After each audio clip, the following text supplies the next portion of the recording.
La liberté financière vous permet de vous libérer de l'immense stress lié au fait de vivre d'un salaire à l'autre. Et plus tôt vous commencerez à travailler pour atteindre cet objectif, plus votre rêve de retraite anticipée sera réalisable. Pour se libérer du stress financier, il faut d'abord définir clairement ses objectifs et travailler avec diligence à la réalisation de chacun d'entre eux. Aujourd'hui, nous allons passer en revue le processus complet et facile en 7 étapes, pour atteindre la liberté financière. Si vous aimez les vidéos sur l'investissement, les affaires, l'argent et la psychologie, je vous invite à soutenir cette chaîne en vous abonnant, en cliquant sur le bouton j'aime et en activant la cloche des notifications pour ne manquer aucune vidéo. Qu'est-ce que la liberté financière ? Il n'existe pas de définition unique de la liberté financière. Toutefois, pour de nombreuses personnes, ce concept signifie être en mesure de contrôler ses finances pour payer confortablement ses frais de subsistance, et se permettre de nombreux objectifs dans la vie. Il ne s'agit pas nécessairement d'être incroyablement riche, mais plutôt de pouvoir consacrer plus de temps aux choses qui comptent pour vous, au lieu d'allouer la majeure partie de votre vie à gagner de l'argent. Atteindre la liberté financière est la clé d'une retraite anticipée. Comment atteindre la liberté financière ? 1. Définissez clairement vos objectifs financiers. Commencez par définir clairement vos objectifs financiers. Visualisez ce que serait pour vous la réussite financière, et notez les aspects mesurables de cet objectif. Plus vous serez précis dans la définition de vos objectifs, plus il vous sera facile de formuler un plan ciblé. Incluez des montants précis, des échéances et des points de repère tangibles. Je recommande d'utiliser le format SMART pour cette étape. Cela signifie que vos objectifs doivent être spécifiques, mesurables, réalisables, pertinents, et limités dans le temps. 2. Suivez et analysez vos dépenses. En sachant exactement comment votre argent va et vient, vous aurez plus de facilité à identifier les domaines dans lesquels vous pouvez réduire vos dépenses. La prochaine étape pour améliorer votre situation et vos habitudes financières consiste donc à suivre et à analyser vos dépenses. Vous pouvez opter pour la méthode de suivi qui vous convient le mieux, qu'il s'agisse d'utiliser un stylo et du papier, de remplir une feuille de calcul ou d'utiliser des applications de suivi des dépenses.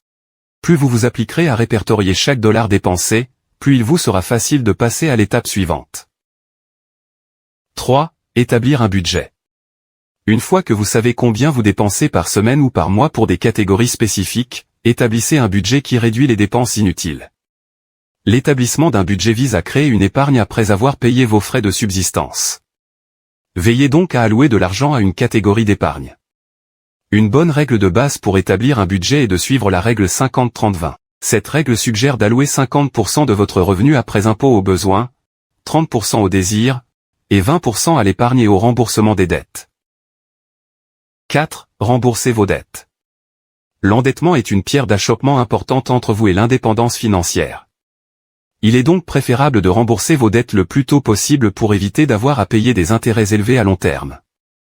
Envisagez d'établir un plan de remboursement de vos dettes en utilisant la méthode boule de neige, ou la méthode avalanche. La méthode boule de neige consiste à rembourser en premier lieu la dette avec le montant le plus faible, tout en continuant à payer les paiements minimums sur les autres dettes. Tandis que la méthode avalanche consiste à rembourser en premier lieu la dette avec le taux d'intérêt le plus élevé, tout en continuant à payer les paiements minimums sur les autres dettes.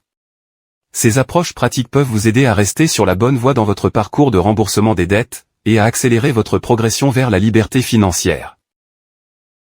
5. Commencez à investir.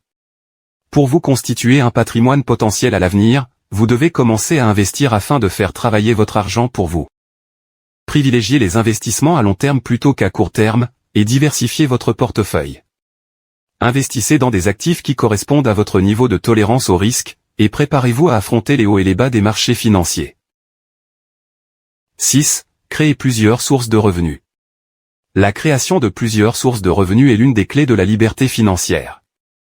Si vous avez plusieurs façons de gagner de l'argent, vous pouvez épargner davantage. Ainsi, vous risquez moins de vous endetter, même si l'une de vos sources de revenus est compromise. Outre votre source de revenus principale, vous pouvez postuler à un emploi à temps partiel, vous lancer dans une activité secondaire, ou créer une petite entreprise à domicile pour gagner plus d'argent. 7. Épargnez pour l'avenir. Après avoir optimisé votre budget, remboursé vos dettes, et créé plusieurs sources de revenus, il ne vous reste plus qu'à épargner pour l'avenir jusqu'à ce que vous atteigniez la valeur nette souhaitée. Bien sûr, vous pouvez toujours apporter des améliorations en cours de route, par exemple, en augmentant votre épargne mensuelle ou en créant d'autres sources de revenus. Cependant, les chances d'atteindre la liberté financière et une retraite anticipée sont en votre faveur, tant que vous vous en tenez à votre plan. Atteindre la liberté financière est un voyage. Un voyage nécessite de la planification et de la discipline. C'est typiquement ce que l'on vous propose à travers ces 7 étapes. De l'établissement de vos objectifs financiers, en passant par la création de plusieurs sources de revenus, jusqu'à l'épargne pour la vie. N'oubliez pas d'apprécier le chemin parcouru. Savourez le processus de la liberté financière et célébrez vos victoires, car une fois que vous aurez réussi à atteindre cette liberté, vous pourrez consacrer du temps à d'autres activités utiles dans votre vie. Si l'un de ces sujets vous intéresse, ou si vous voulez apprendre à mieux gérer votre argent, et à jouir d'une plus grande liberté financière, n'oubliez pas de vous abonner, de me laisser un like et d'activer la cloche des notifications pour être averti chaque fois que je publierai une vidéo. Et si vous voulez soutenir la croissance de cette chaîne, vous pouvez consulter certains des liens que j'ai laissés dans la description ci-dessous, qui comprennent un essai gratuit de 30 jours d'Audible et 2 livres audio gratuits de votre choix, ainsi qu'une liste de livres sur l'argent que je recommande de consulter. Vous pouvez également partager cette vidéo avec un ami, et laisser un commentaire ci-dessous pour me dire quel sujet vous aimeriez que j'aborde dans les prochaines vidéos. Merci de m'avoir regardé, et à la prochaine.